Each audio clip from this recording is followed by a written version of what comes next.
Hello, everyone. I'm having a great pleasure of talking with Kimberly Mascaro today. She has a PhD in psychology. She is a psychotherapist and author of two amazing books about dreams and many publications in the area of holistic health. And she implements many amazing modalities that I love and I can't wait to talk with her about, such as, of course, Dreamwork, Yoga Nidra, hypnotherapy, among others. So I'm very excited for this conversation. Welcome, Kim. It's really nice to have you here today. Thanks, Joanna. It's great to be here. I'm looking forward to our discussion.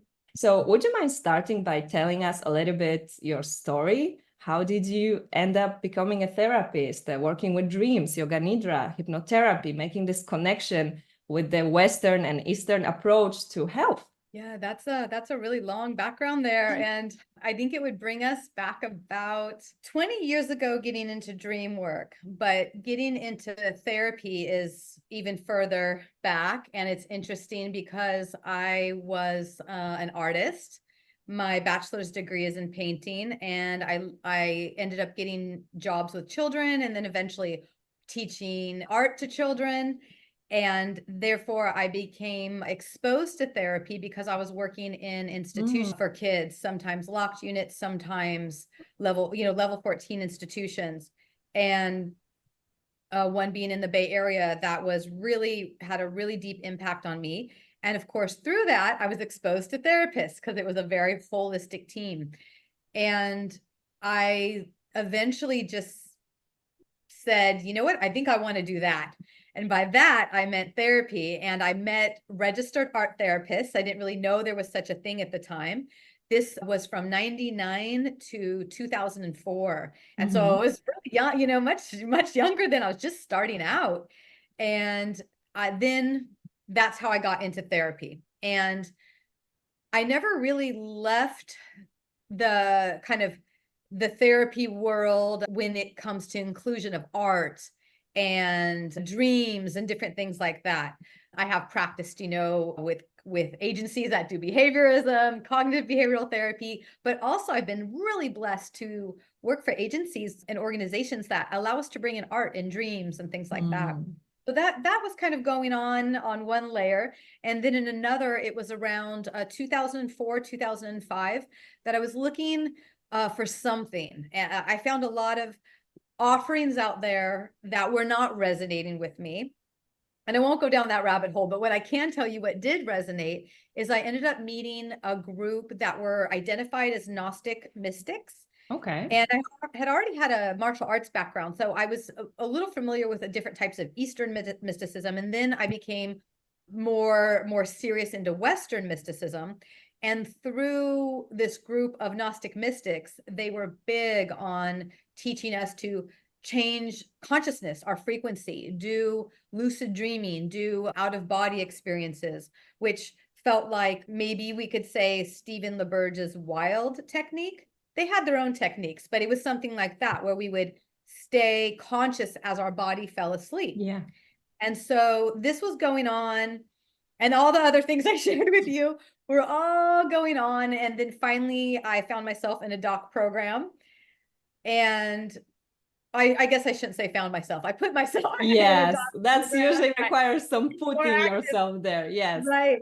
So in the doctorate program, I started more interest in dreaming, and dream work was starting to come forth. And I had a cousin share with me, and a few others, but a cousin share with me a really powerful dream she had during pregnancy. And then I started talking to friends about it, these types of phenomena, and learned that this is actually a thing, that women all over the world are having and announcing dreams where they're having real powerful experiences, not just with any old baby in a dream or child, but with the one that they believe they're actually carrying in their bodies. And so that became my doctoral research. I did a pretty informal Wow. pilot study, and then it became the real deal.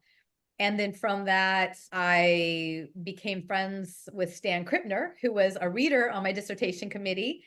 And then he invited me to a Dreamwork, the Ullman method of dream appreciation circle he was facilitating, and also co-facilitating at Shirley McNeil's house, who's a pretty noted hypnotherapist and clinical psychologist. And from there, ISD, or International Association for the Study of Dreams, and yada, yada, here we are today. Yeah. Wow, So all the threads continued, though. I should just say they didn't, we're not ending. The art continued, the therapy continued, the dream work continued. And then here we are today. exactly. So this is also something that I really loved when I was reading on your website, is like how many different modalities you implement into your therapy, into your work with others.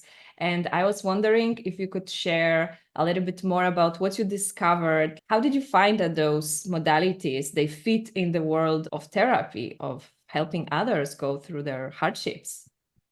Well, one really strong memory comes from when I was working at another agency in the Bay Area with women and families that were in early stages of recovery. So some of them had either enrolled themselves in inpatient or outpatient program, or some had come from jail. Some felt, this was their last chance to maybe to get their children back. Anyway, I share all this to say that it was pretty sad and desperate situation for a lot of these women. And so I had a couple roles at this agency, at least more recently. I did work for them twice, but in the more recent phase, I had directed an outpatient clinic and then became a mental health trauma therapist in their inpatient. And what I found in both settings, because again, same agency in the San Francisco Bay Area, I had found that dreams were a big part of these women's lives. And they helped on different levels. So for example, some would talk about having a dream where they're faced with using their substance or drug of choice or not, and what they did in the dream. We talk about it in group therapy, we're doing also psychoeducation groups as well, both. So we talk about that in the therapy circles. And other dreams would help them, just make big decisions related to their recovery journey.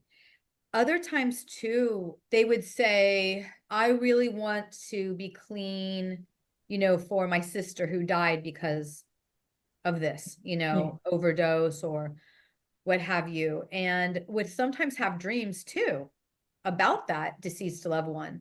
And we then would talk about that in therapy, how through the dream, they could not only process grief, but keep the bond going, and also how that impacted their choice to stay in program or not.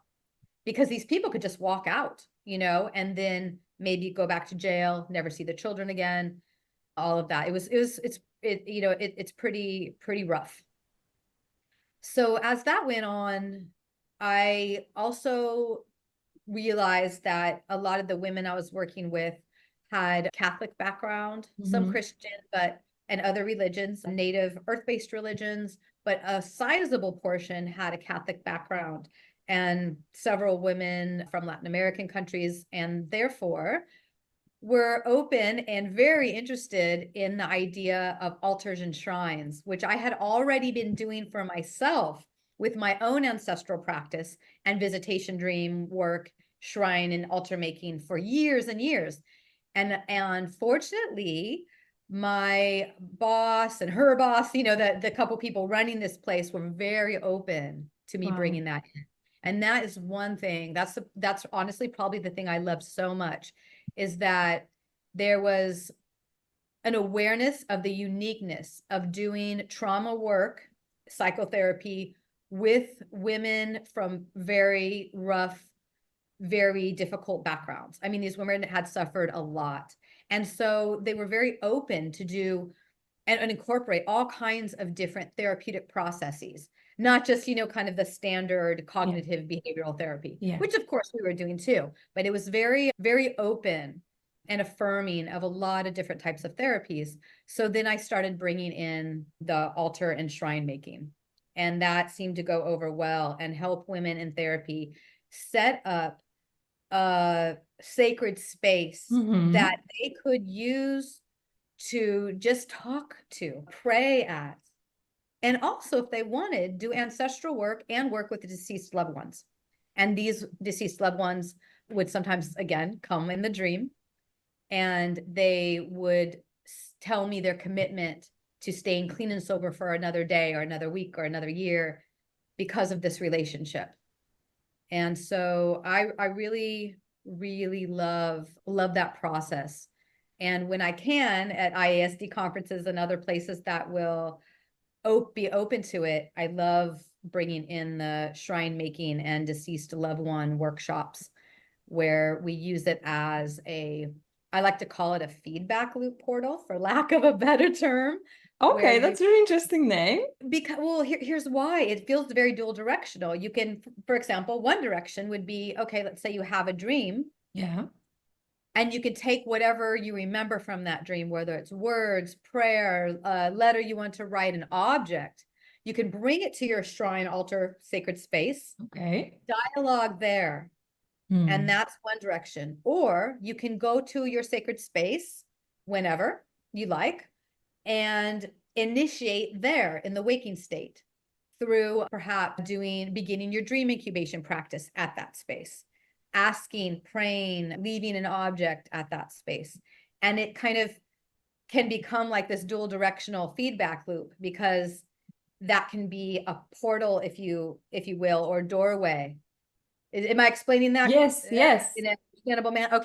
Okay. So I love, it's one of my favorite things to teach, one of my favorite things to do. And it's really close to my heart, because that's how I began in this. My father comes from a Roman Catholic Italian family, and therefore that is quite normal, to interact with the dead, talk with the dead, be comfortable with the dead, dream with the dead. It's just kind of like, I guess, what we do.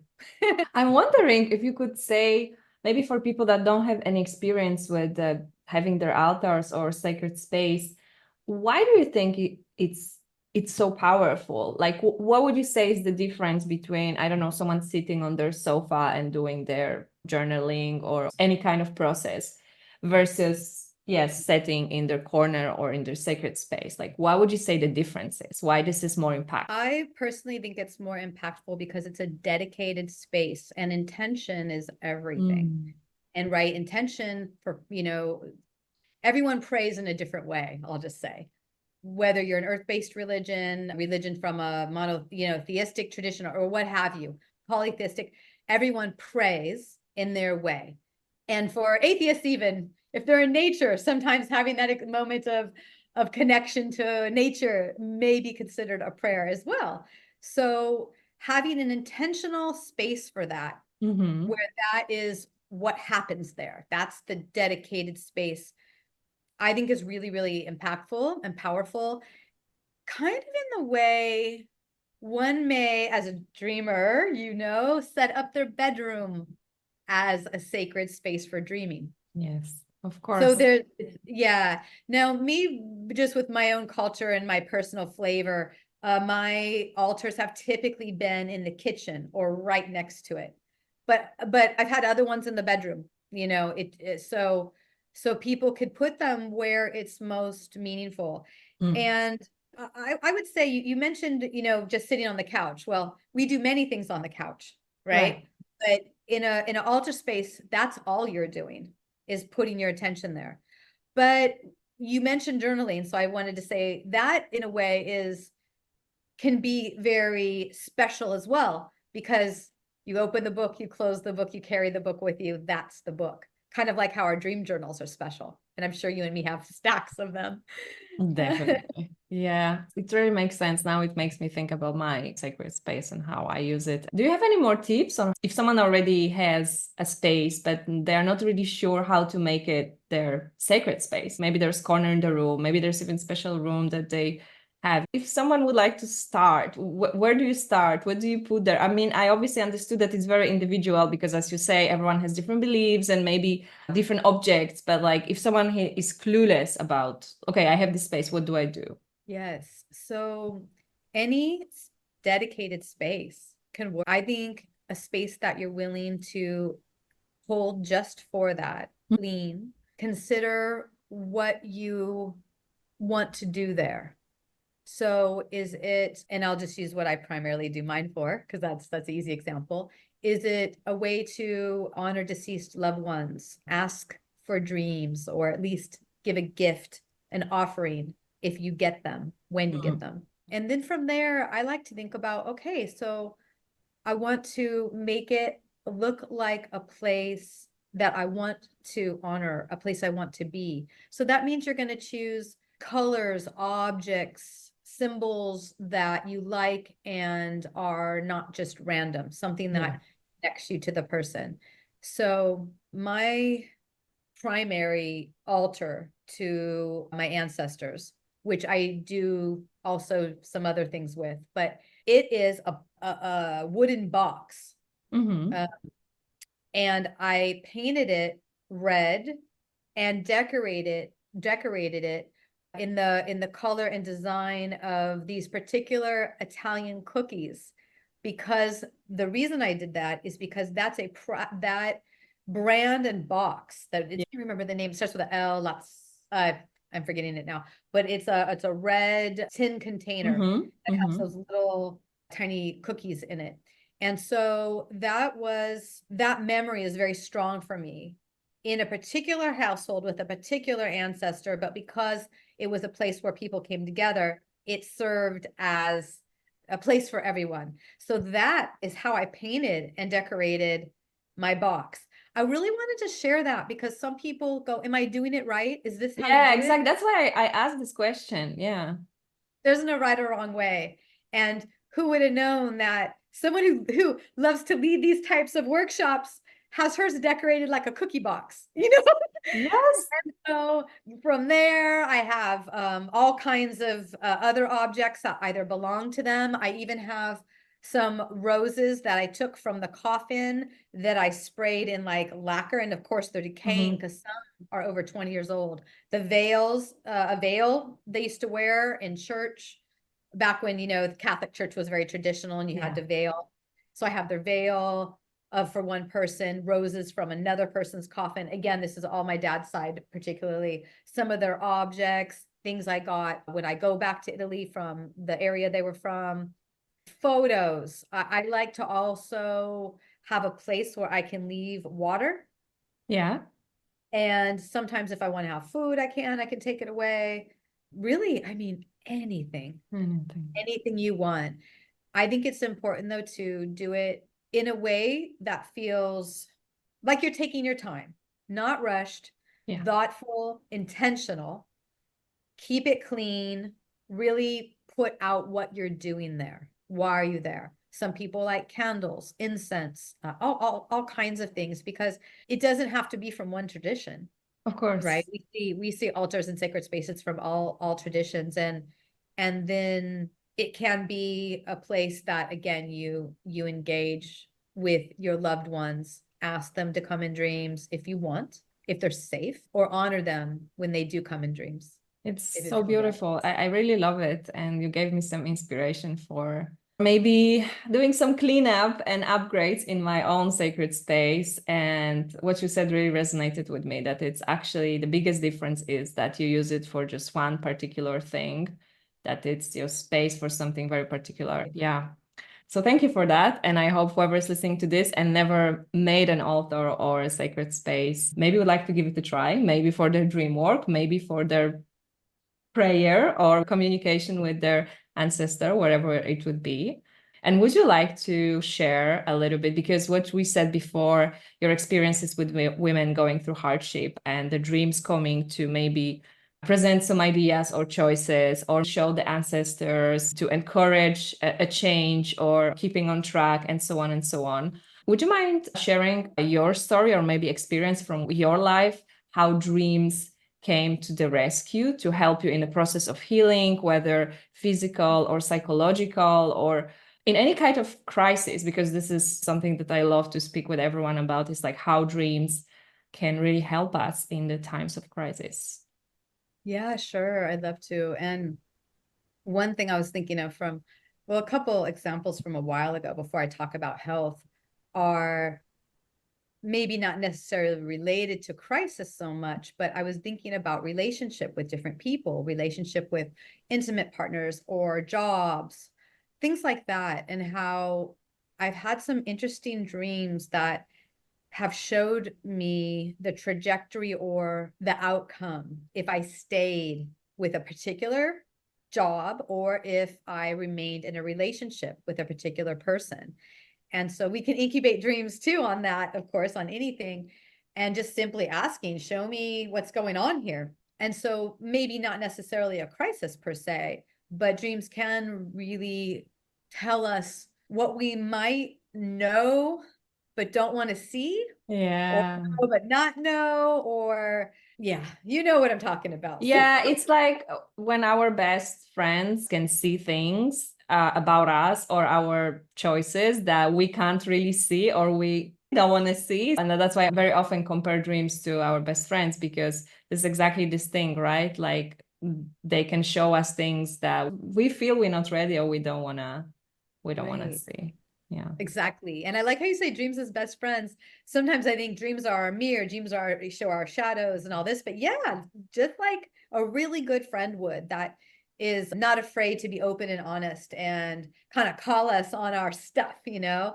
Exactly. One dream, this was from a long time ago, but I'll never forget it because it told me everything. I wanted to know where a particular relationship was going. It was someone, gosh, maybe this was 7, 8 years ago, but someone I had been seeing for a few months and, had some questions, but I'm just rolling with it. Time will tell, I say, but the dream showed me exactly where it was going. And so in this dream, and this one I believe is in my first book, Extraordinary Dreams. I think I wrote about it there, where in the dream, it's very short, but right to the punch. We're in a car. It's his car and he's driving. And he's driving us along the edge of the sea. And there's like a cliff on one side, the ocean here. And I'm like, okay, And so being from California, being by the edge of the sea is not uncommon. So while I didn't think much of that, because the geography wasn't too striking, what was striking that he was just kind of like la-di-da, and the waves are starting to crash into the car. No. And I'm just, and it's like he's just like, oh, we'll be fine, So it's like, okay, I'm seeing an obliviousness. I'm seeing a lack of care. He's driving us to our home that we're going to. So we go up this cliff and it's like, okay, cool. House on top of the cliff overlooking the ocean. That sounds good, right? But when we get there, it's a barren shack. No furniture. It's a total shack. Like parts of walls aren't there, other walls and pieces of, and it was so isolated and lonely and cold and not a home. It didn't feel like a home, it was just a structure. And it's like, okay, here you go. Here's your house, here's home. And so I took that very seriously and didn't stick around because I think my consciousness knew this wasn't going anywhere, at least not for a long time. And I didn't want to stick around to have the experience of a relationship be so barren and careless. And again, he was driving, not me, in his car. So I was like, okay, I'm just going along for this ride. And like, what am I doing here? So that might not be a real huge crisis, but it can definitely be a challenge when we have to make big decisions like that about who we're spending our time with, where we're placing our attention. And so that was really helpful to me. One dream. Yeah, exactly. And you said something really important. I feel that we kind of are all the time in a big crisis in a way that we are being bombarded with other people's opinions constantly and what we should do, what we shouldn't do, who we should be. And the social media, as much as amazing it is, it also has some dark sides. And I feel that because we live in the times that we live, that everything is so accessible, yet so overwhelming to us, we are in this crisis of finding our own identity in a way, of finding our own voice in all of that and making the decisions that are truly aligned with who we are and not what whoever else is thinking. And important part for me because of my personal journey, how dreams helped me to realize my own authority over my own life. And what you just shared, it's like you could, go and ask around your friends what you should do. You could, check red flags in the partnership in the internet. Like you go to priest, like you could have done so many different things instead of turning to yourself, to your own intuition, to your own dreams to make the decision that's the best for you. And I think that it's incredibly important to do that, to regain this self-power and believe in our intuition and in our hinges, in our inner guide, whatever you call it, right? So what you're just saying, it's a perfect example of not looking outside, but looking inside for the answers.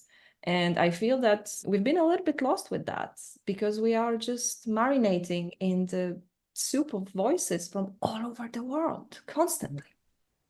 I completely agree. Yeah, it can be really overwhelming and it can be scary sometimes to take what can feel sometimes like a big step in our development because it's easy just to have someone tell us what to do, and the nice thing though is if we have that courage to listen to that intuition, because I think dreams and intuition are very much related, and do what they're showing us, act, honor the dreams, which is, it's huge, not to ignore dreams, but to really thank them, from how they kind of came down to us and do some type of action.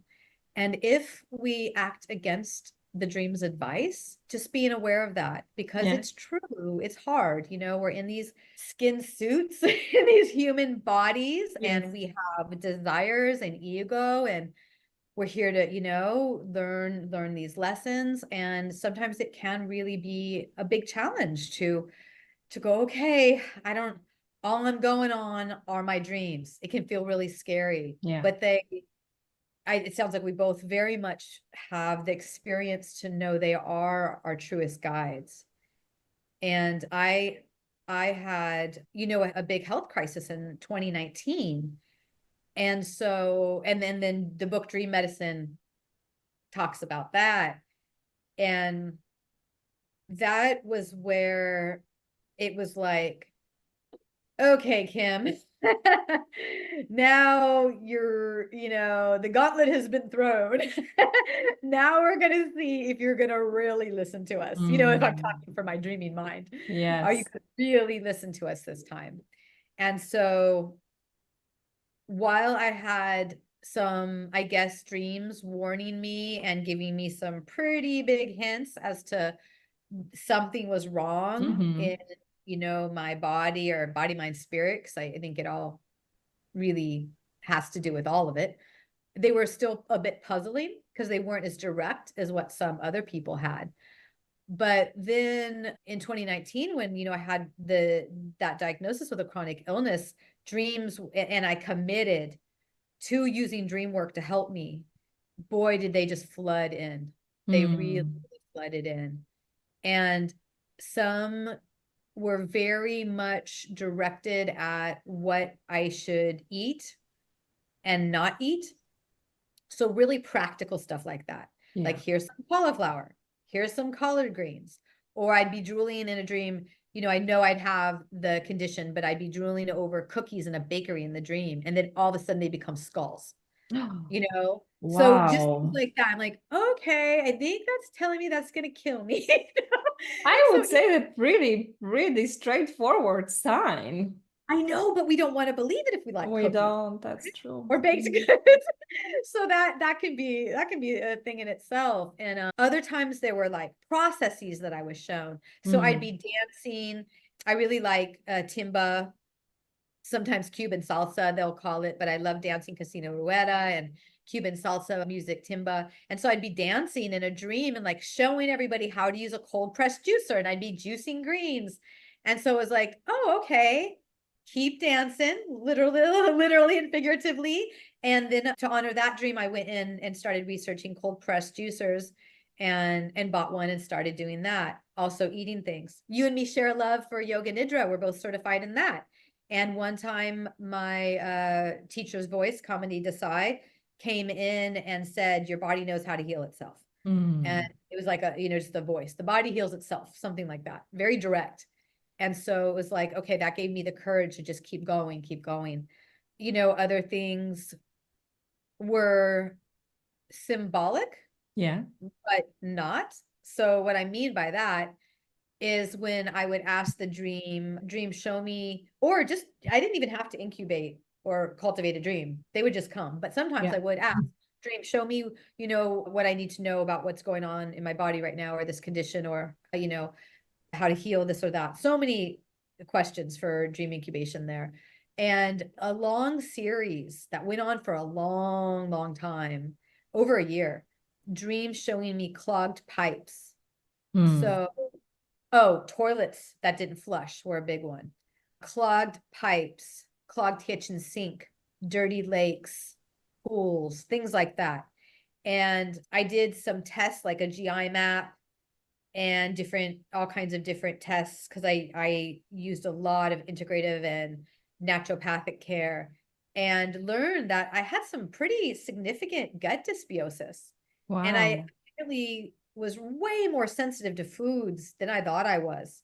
I had like my mom's genes, maybe. She's always been, thin, just easily, naturally. And I think I must have had some of her genetics, because while I could eat whatever I wanted, maybe not anymore, but not long ago, I could eat whatever I wanted and not really gain weight, my body was getting inflamed. And I'd have that kind of inflammation in the gut where you get kind of puffy. Yeah. And so, but I think, oh, I'm fine. Oh, this will digest eventually.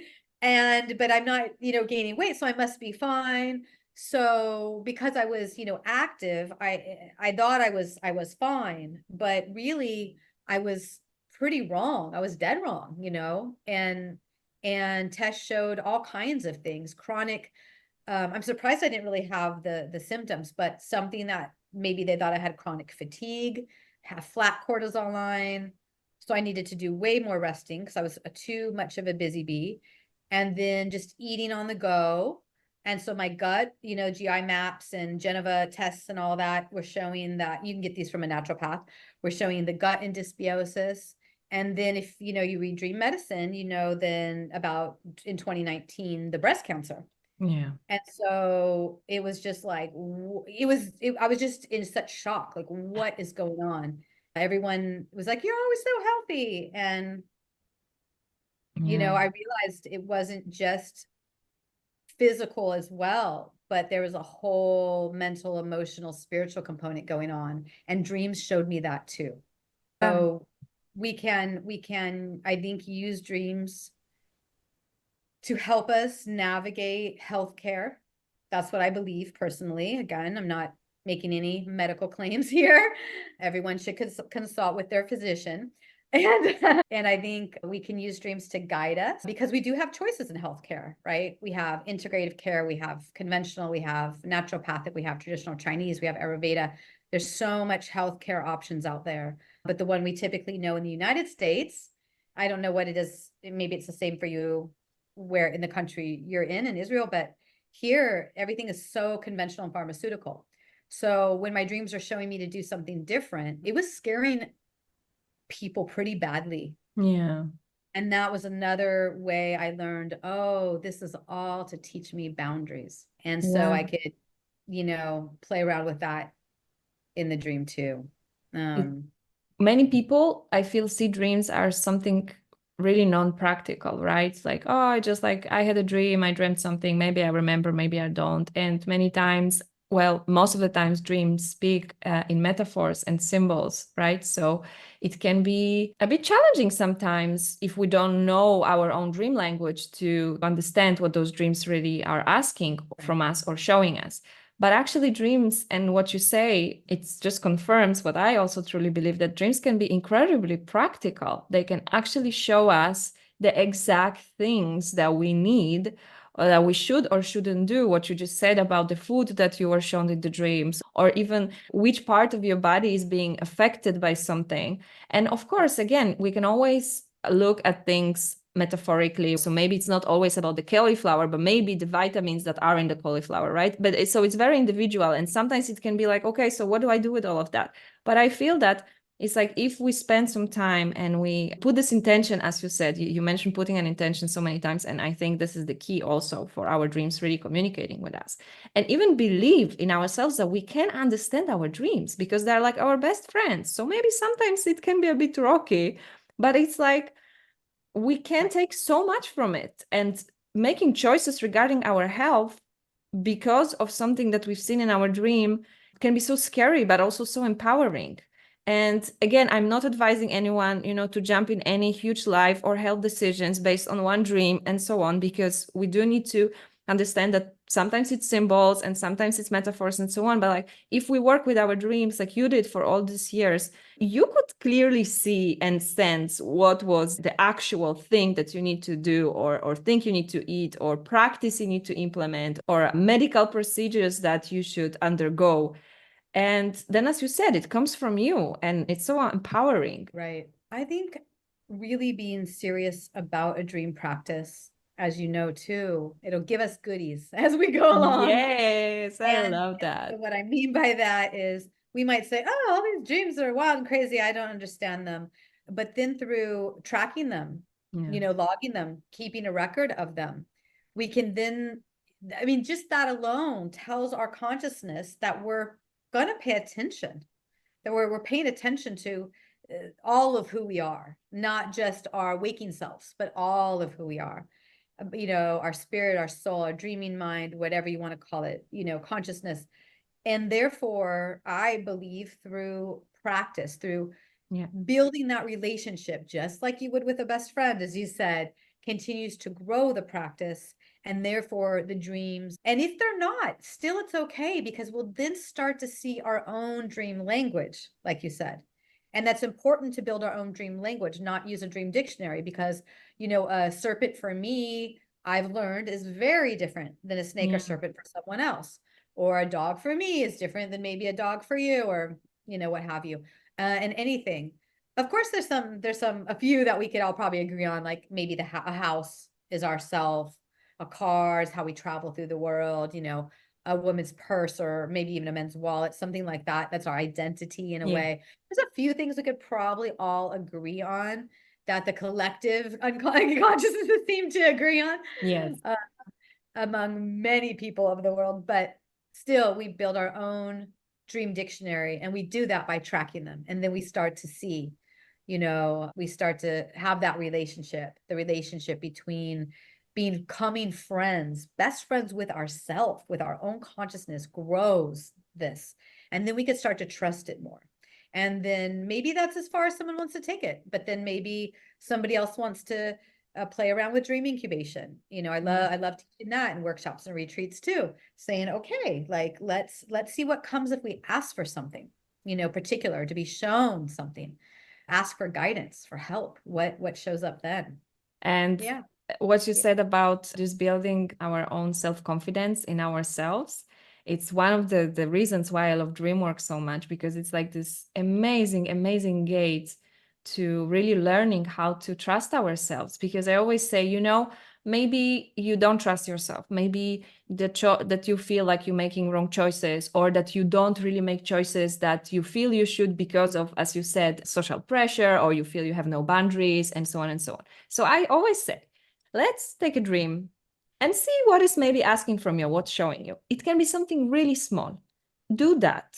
Connect to that, and then see what happens. Start with the small things that come from our dreams. And then after the next dream or the next dream, you start to making those small decisions. It can be something really small, like even what color of sweater to wear, or like what drink to have. Maybe instead of coffee, your dream will show you tea, and you start to feel better. And someone complimented on your outfit, and maybe started conversation with you that led somewhere, or maybe, and it's just those small things that you started to see, okay, like I trusted my dream. I did something that I understood from my dream, and it takes me somewhere. And then I believe that like that, we build the confidence into making, like a big decisions, like relationship decision or health decisions, because we already see, okay, this is taking me somewhere. So I love using dreams as this empowerment portal for building our own self-trust. For me, it's amazing how it works. Yeah. Absolutely. Absolutely. Just start with small things. I always say, be curious and careful at the beginning. If you still don't know, you're not sure how your dream works, because sometimes people receive a big dream and they are not really what you're sure with that, and they can make some really impulsive big decisions. And I also say, just take a step back and maybe ask for, as I call it, follow-up dream, and then see, because if you're not used to working with your dreams, it can be a bit confusing. I like that, because again, everything you said just now comes back again to what you were describing as how dreams are like a best friend. And we wouldn't just dive into a friendship so quickly. You know, we want to know the person, see if we can trust them, see if they're safe, you know, see what they're really about. And same with dreams. You know, we don't, like you said, just show me what sweater to wear. Just see where things take you. Yeah. And taking your time. Yeah. Taking Exactly. your time with a dream practice, building it as you would a relationship. You don't just boom right away, because then you don't know you don't know what's going on. You don't know, you just don't know. Exactly. Yeah. Yeah. You know, your podcast here and all the other wonderful people I've seen that you have interviewed will encourage any viewers out there to say, you know, it doesn't take that much time. If I don't want to write in a journal when I wake up or in bed, I can grab my phone and do audio recording, you know, anything just to have a log, because like we were saying earlier, this tells that part of yourself that this is important, you know? Yeah. Definitely. Having a log is so important, because we forget our dreams so quickly, even though we think we're not going to forget them. Of course, there are dreams that they are engraved forever. Yes, I know. But most of the dreams we can forget so quickly. And for me, even I write my dreams every morning. And sometimes I'm like, I wrote this? I dreamt this? It happens to me because I write when I'm still in this place of half awake, half asleep. And then sometimes I don't even remember that I wrote this. So I would lose completely this dream if I didn't write this down. And many times there's such a powerful insights there, and that I would never want to miss. So I'm also advocating. And with all the technology and recorders and speech to text apps, you can really choose your thing to record your dreams. So agreed on that. And I really want to ask you also about how you implemented Yoga Nidra in your practice, in your holistic practice, because I'm really big on Yoga Nidra and I believe it's an incredibly healing practice and it connects to Dreamwork amazingly. So I was wondering, when and how did you realize that, hey, maybe this can be really like a part of my process? Well, so it was in the beginning, very beginning of 2019. I wanted to go on a retreat. I went to Esalen. I saw Yoga Nidra on there, and I'm not a yoga teacher. I don't particularly have a asana practice, you know, a asana yoga, postural yoga, if you will, has played roles in my life here and there, but it's never been something I was really deep into. But meditation has, and that began when I had a kind of a martial arts career, if you want to call it that, on and off in the background, for on and off for 25 years. So at 18, I started doing Tai Chi and got into meditation around that age, and it just continued to grow. And so I had a deep interest in many forms of meditation, and had spent a great part of my life trying different types, and some practices did for years. And so long story short, I had a great respect for it. And then I learned about this whole sleep-based meditation thing. It was kind of like, what's going on there? And I thought, well, this sounds like a really great retreat, and I want to do it. And so I went, and I thought, this is, sounds or seems kind of like hypnosis, but a little different, what's going on here? So that just my questions opened up some interesting conversation with the founder of, well, not the founder, but the teacher, the woman that taught me Kamini Sai.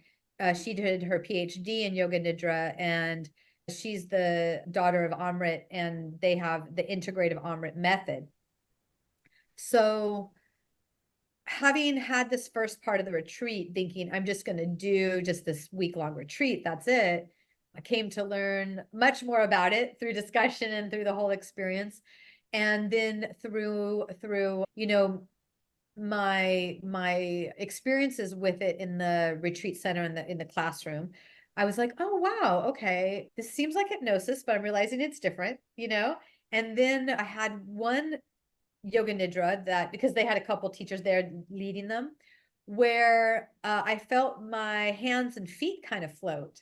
Mm-hmm. When I was done, now you remember my practice with Gnostic mystics. So, right, this is like, you know, 19 years later or something. Yeah. I go to them and I said, hey, I have a background in dream work, out of body, lucid dreaming stuff. I had this experience in the Nidra. Can we talk about this? And I don't remember exactly what she said. It was just something like, oh yeah, that's a whole nother thing. You know? And so I was like, yeah, you know, I know what's going on here. So I then thought I'd leave the retreat going, aha, this is an interesting place to be. Let me play around with this yoga nidra stuff. Because I didn't really have any experiences with it before Yeah. that. Didn't even know much about it. And then they said at the end of the retreat, the group was like, well, we certify in this. You've done the first half. Yeah. And if you do the homework and then near the end of the year, do the second week with the homework in between, you'll have completed the certification. And I had two things going on in my mind. One, the workaholic in me was like, oh, yes, we're going to do it. And then the other part of me was like, what are you doing? You know, this is like hypnosis. You don't need that. Like, you know, what are you doing? Just more stuff to do. You don't need another certification, yada, yada. Yeah. So all this monkey mind, all these rambling thoughts. Long story short, you can probably guess what I did. I went for it and then finished up in September of 2019. I did the final week then after all the homework and the practices, and you make all the recordings and all that, read the books and all this. And then I was like, okay, cool. I did it, you know, nice. This is very relaxing, wonderful. Maybe I'll use it more with clients. Maybe I won't. Who knows? The next month I got the breast cancer diagnosis. Oh. So I said, haha, universe, well played. And I used yoga nidra every single day, sometimes twice a day Mm-hmm. in that first year post-diagnosis, because anytime I felt a flare of anxiety, Yeah. boom, nidra. Right away, I went from working full-time to half-time Yeah. immediately. And what that experience taught me was that I could use altered states of consciousness to relieve anxiety in ways that a lot of my psychology training didn't help as much, not as deeply. So yoga nidra became a best friend. I saw my dreams just show up for me. I also worked with Larry Burke doing some hypnotherapy as well, Yeah. and was doing lots of altered state of consciousness. I hate that term, but I guess that's just a term we use, non-ordinary state of consciousness. So whatever, but I was doing a lot of this work, lots of time in just meditation, prayer, asking, you know, what do I need to do? Really listening to that intuitive voice. Yeah. And I learned so much from it. And, you know, the healthcare ride is never over. One thing I don't want to scare anybody, but one thing I've learned from this wild ride of almost, you know, 4.5 years now, almost 5 later this year, that I've learned is that most people do have cancer in their body, almost everyone. We just haven't found it yet. And that by, I think it was 2030, Mm-hmm. everyone will have a diagnosis, and almost half have it now. And this is related to toxins in the environment, how we're leading our life, food, and where Dreamwork and Yoga Nidra can help with these really scary realities. Yeah. Is that the Yoga Nidra can bring us into more parasympathetic nervous system states, relax, rest, and digest, help us with sleep, Yes. all kinds of things, right? When we use Yoga Nidra, what makes it different, as you know, it gets us into deep sleep, into the restorative sleep. Yes. And even 45 minutes of that is like hours of, you know, maybe nocturnal sleep. So we can do deep healing work. You pair that with other sources of knowing, traditional knowing, intuitive, prayerful things, dream work, all of this, and you can then get direct answers in those states. So all of this takes a great deal of trust, and anything can happen to me or any of us. I get checked out twice a year, but anything can happen. One day it might flip and it's like, oh my gosh, train crash coming. Or it can be like it's been, where it just was resolving with naturopathic things, treatments done primarily outside of the United States. And there's a lot, using mostly sound, light, supplements, things like that. The body can heal itself, especially if you can catch it earlier on. That's why technology is great, right? And that's how we monitor it. So we want to use all systems in our favor. But the dreams also, and all of these practices helped me find, I don't mean for this to sound icky, but find a bit of a humor and a wake-up call.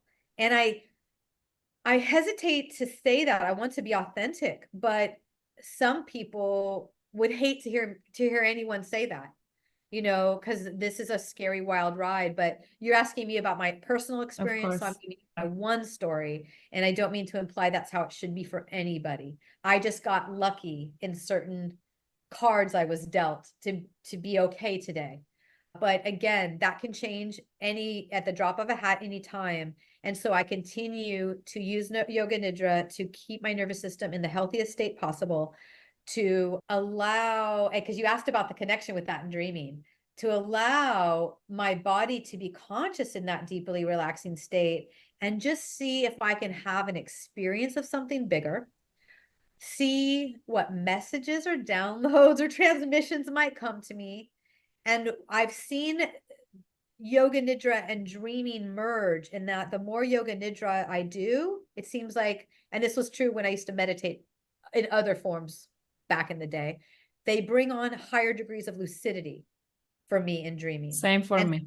Sometimes, yes. And the voices in the yoga nidra can come into the dream, and you can have the interaction. So again, I mean, I always say I don't know anything about anything, but I can just tell you what my experience is, how I am doing my best to understand the mystery and continue to stay, because for me, as you've heard me use the word sacred many times, that again is personal. For me, this is all sacred practice.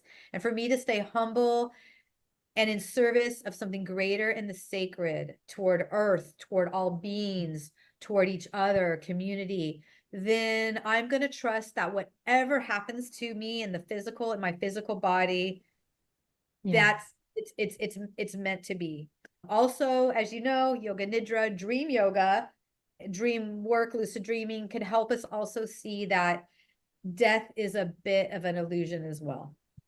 But that's for a whole nother. Exactly. That's what I was thinking. That's for another conversation, definitely. Or Because maybe a different interviewee, because there's so many people with way more experience in that than me that you can interview.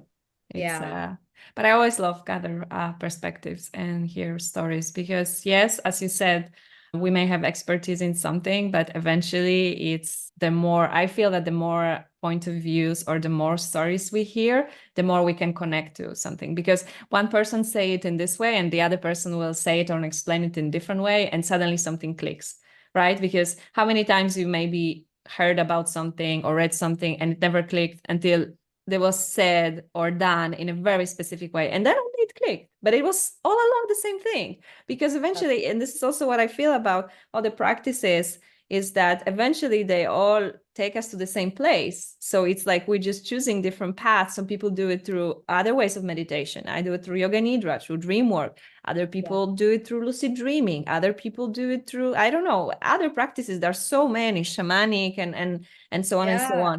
That's why I always say, like, choose your practice, like find what resonates with your heart, with your soul, and then go with it. Oh, since you mentioned some of those practices, maybe I could share one more thing. Of course.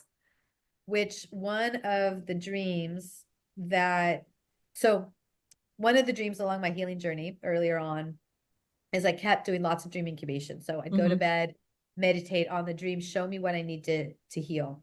And so many to share. Some lucid ones too that were really weird and cool. But the one I really want to share, because of what you just mentioned, someone that I'm friends with from the ISD during a conference that participates, has a leading role in the side dreaming contest that we play, I was very direct. Dream, show me what I need to cure myself, because I didn't always have heightened degrees of lucidity, but I had enough to know what my condition was and that I was looking for the cure. Many dreams like that. Yeah. But I wasn't controlling the dream, or I wasn't flying off somewhere else. I was just staying with what the dream showed me, which is often the best way to work with lucidity, I've learned over the years. And so it was just like, okay, show me what I need to see. How do I heal this condition? This person walks up. She's holding a huge frame drum.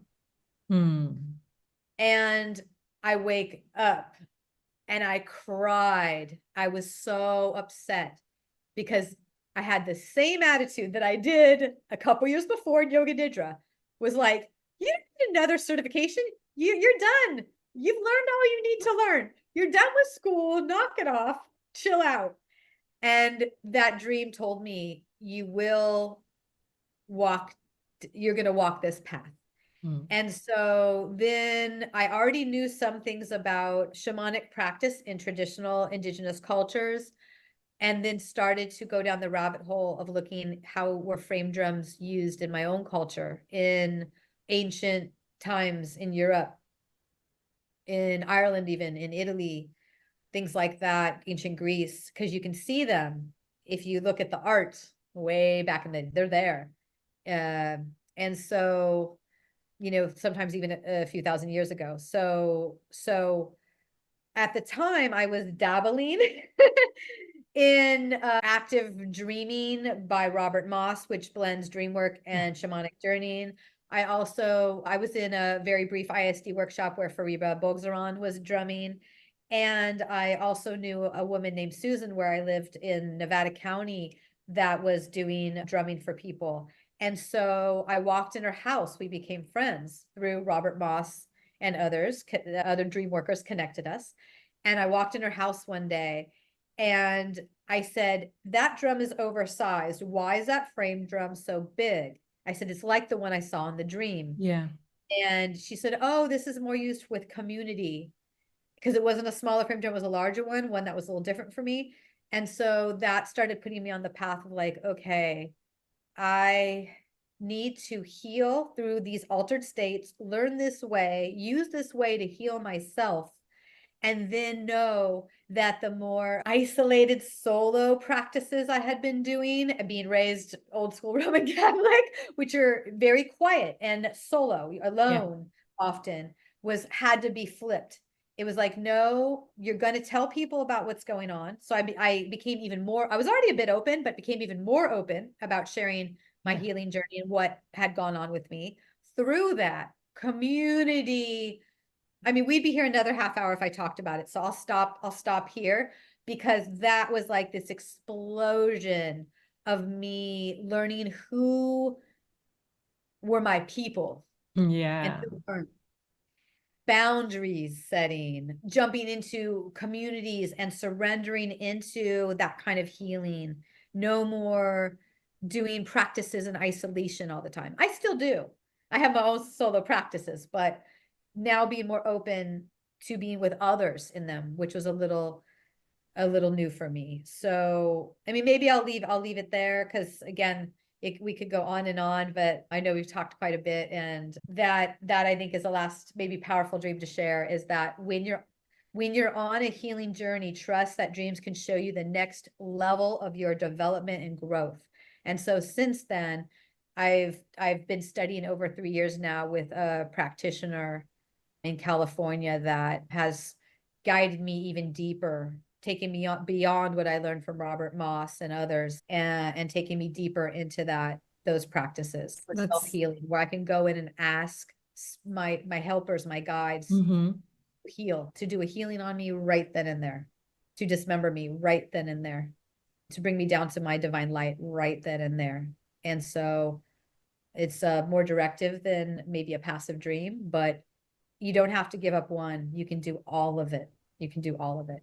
So yeah, I wish you good health, and thank you for sharing that beautiful dream, really, and bringing this importance of community. It's also something that I really advocate for, and I see how nowadays we drifted so far away from being in community into being our own, as you said, small families or small individuals. And there is so much power in the intention and energy of the community. And for me, practicing Yoga Nidra in group is never the same as practicing it by myself, because there is something that's being created, the energy created in the space when there are more people resting or more people dreaming. It feels so much more powerful.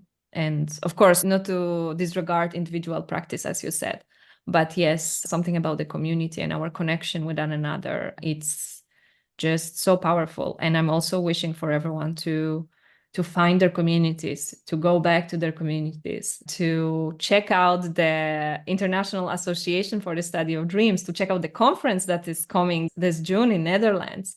It's an amazing opportunity to connect with like-minded people, to learn, to share your stories, to practice together, really not to feel alone, because many of us do feel alone those days, even though we're constantly surrounded by others, but we feel alone. So I feel that it's a beautiful closure for our conversation, this importance of community and of seeing maybe beyond the individual and creating this next step on your journey. And I feel that it's so important for us to be able to always imagine and see this next thing. Absolutely. Yeah. And I'm not sure if you were aware, I have recently only seen Yoga Nidra offered at these conferences here and there. I did it, I offered it once, and there's been other people who offer a Yoga Nidra session at. I will be leading one this June. Yes. You will be, yeah. Yes, that's me. Yes, yes, yes. So this is so important to bring Yoga Nidra, because we're not the only two in ISD who are certified in Yoga Nidra.